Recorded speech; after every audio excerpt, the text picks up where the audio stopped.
에고의 병적인 형태들. 병적이라는 단어를 기능장애와 고통을 아우르는 넓은 의미로 사용한다면 지금까지 봐온 것처럼 에고는 본성이 근본적으로 병적이다.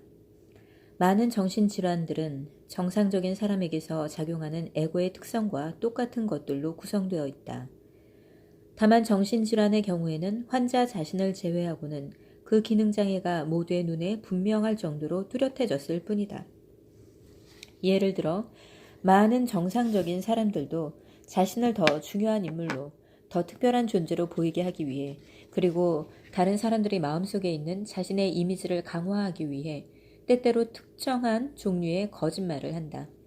누구를 안다거나 어떤 업적과 능력과 소유물이 있다거나 그 밖의 에고가 동일화를 위해 사용하는 것이면 무엇이든 그런 거짓말의 대상이 된다. 반면에 자신이 불충분하다고 느끼고 더 많이 갖고 더 많은 것이 되려는 욕구에 조종을 받아 습관적이고 강박적으로 거짓말을 하는 사람들도 있다. 그들이 자신에 대해 하는 이야기 대부분은 완전한 환상이며 자신을 더 크고 더 특별하다고 느끼기 위해 에고가 설계한 허구의 구조물이다. 때로는 과장되게 부풀린 자기 이미지로 다른 사람들을 속일 수도 있지만 대개는 오래가지 못한다. 대부분의 사람에게는 완전한 허구임이 금세 들통나버린다. 피해망상적인 정신분열증, 줄여서 망상증이라고 부르는 병은 기본적으로 에고가 극대화된 형태이다. 그것은 마음 밑바닥에 사라지지 않는 두려움에 그럴듯한 이유를 대기 위해 마음이 만들어내는 허구의 이야기들로 구성되어 있다. 그 이야기의 주된 요소는 어떤 종류의 사람들이, 때로는 다수이거나 거의 모든 사람들이 자신에 대해 음모를 꾸미고 있거나 혹은 자신을 지배하거나 또는 죽이려고 한다는 것이다. 그 이야기는 종종 나름대로 일관성이 있고 논리적이기 때문에 때로는 그것에 속아 굳게 믿는 사람들도 생겨난다. 한 조직체나 국가 전체가 이 피해망상적인 믿음을 바탕에 갖고 있는 경우도 있다. 다른 사람들을 향한 에고의 두려움과 불신, 그리고 상대방의 잘못을 발견하고 그 잘못을 상대방의 정체성으로 만드는 데 집중함으로써 상대방의 다름을 강조하는 에고의 성향은 한 걸음 더 나아가 상대방을 비인간적인 괴물로 만든다. 에고는 존재하기 위해 타인이 필요하지만 마음 깊은 곳에서는 타인을 미워하고 두려워하는 딜레마가 있다. 장폴 사르트르의 타인은 지옥이다 라는 말은 에고의 절규이다. 이 지옥을 가장 강렬하게 경험하는 것은 피해망상증으로 고통받는 사람들이지만 에고의 패턴이 작용하고 있는 사람은 모두 정도의 차이는 있어도 똑같은 것을 느낄 것이다. 당신 안에 에고가 강하면 강할수록 삶에서 맞닥뜨리는 문제들이 누군가 다른 사람의 탓이라고 생각할 가능성이 높다. 또한 다른 사람들의 삶도 힘들게 만들 가능성은 더욱 높다. 물론 당신은 그것을 볼 수 없을 것이다. 언제나 다른 사람들이 당신에게 그렇게 하는 것처럼 보인다. 우리가 피해망상증이라고 부르는 이 정신질환은 또 다른 증상을 드러낸다. 물론 이 증상은 모든 에고가 가진 특징이며 피해망상증에서는 그것이 더 극단적인 형태를 취할 뿐이다.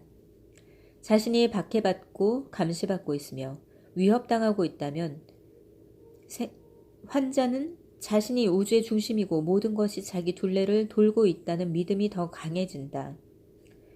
그리고 이 정도로 많은 사람의 관심에 초점이 되는 자신은 더 특별하고 중요한 인물이라고 여긴다. 이 정도로 많은 사람에게 박해받는 희생자라는 믿음으로 자신이 매우 특별한 존재가 되는 것이다. 이 망상의 기본을 이루는 이야기 속에서 그는 종종 자신에게 피해자인 동시에 악의 군대를 물리칠 수 있는 세계 구원 능력을 가진 영웅의 역할을 배정한다. 부족, 국가, 종교 조직의 집단 에고도 강한 피해망상적 요소를 가지고 있는 경우가 자주 있다. 우리에게 대항하는 사악한 그들이라는 믿음이다. 이 피해망상이 인류에게 큰 고통을 가져다 주었다. 이단자와 마녀들을 재판의 회부에 화형시킨 스페인의 이단 심판, 1차 세계대전과 2차 세계대전으로 치달은 국가들 간의 관계, 공산주의 체제의 역사, 냉전, 1950년대 미국의 메카시즘, 중동에서 오랫동안 이어지고 있는 무력 분쟁, 이 모든 일들은 집단의 극단적인 피해망상증이 일으킨 인류사의 고통으로 가득한 사건들이다. 개인과 집단과 국가가 무의식 상태에 있으면 있을수록 에고의 병적 증상이 물리적 폭력이라는 형태를 취할 가능성이 높다. 폭력은 원시적이지만 에고가 자신을 주장하고 자신이 옳으며 상대가 틀림을 증명하려고 시도하는 방법으로서 지금까지도 널리 퍼져 있다. 무의식이 강한 사람들의 경우 논쟁은 쉽게 물리적 폭력으로 발전한다. 논쟁이란 무엇인가? 2명 이상의 사람이 의견을 표현하고 그 의견이 다른 것이다. 각자 자신의 의견을 만들어낸 생각들과 너무도 동일화되어 있기 때문에 그 생각들은 자아의식이 부여된 정신적 입장으로 굳어진다. 바꿔 말하면 정체성과 생각이 하나로 녹아있다. 일단 이 일이 일어나면 자신의 의견이나 생각을 방어하려고 할 때 늘 자기 자신을 방어하는 것처럼 느끼고 그렇게 행동한다. 무의식적으로 나는 나 자신의 생존을 위해 싸우고 있다고 느끼고 그렇게 행동하며 따라서 나의 감정들도 그 무의식적인 믿음을 반영한다. 그렇게 되면 사나워질 수밖에 없다. 기분 나빠하고 화내고 방어적이고 공격적이 된다. 어떤 희생을 치르더라도 이기지 않으면 자신이 소멸한다고 느낀다. 그것은 환상이다. 생각과 정신적 입장이 자신이 누구인가와는 아무런 관계도 없음을 에고는 알지 못한다. 에고는 관찰되지 않은 생각이기 때문이다. 선에서는 진리를 추구하지 말라. 다만 자신의 의견을 소중히 여기는 마음을 멈추라. 라고 말한다. 무슨 의미인가? 마음과의 동일화를 내려놓으라는 뜻이다. 그렇게 하면 마음 너머에 너는 누구인가가 저절로 모습을 나타낸다.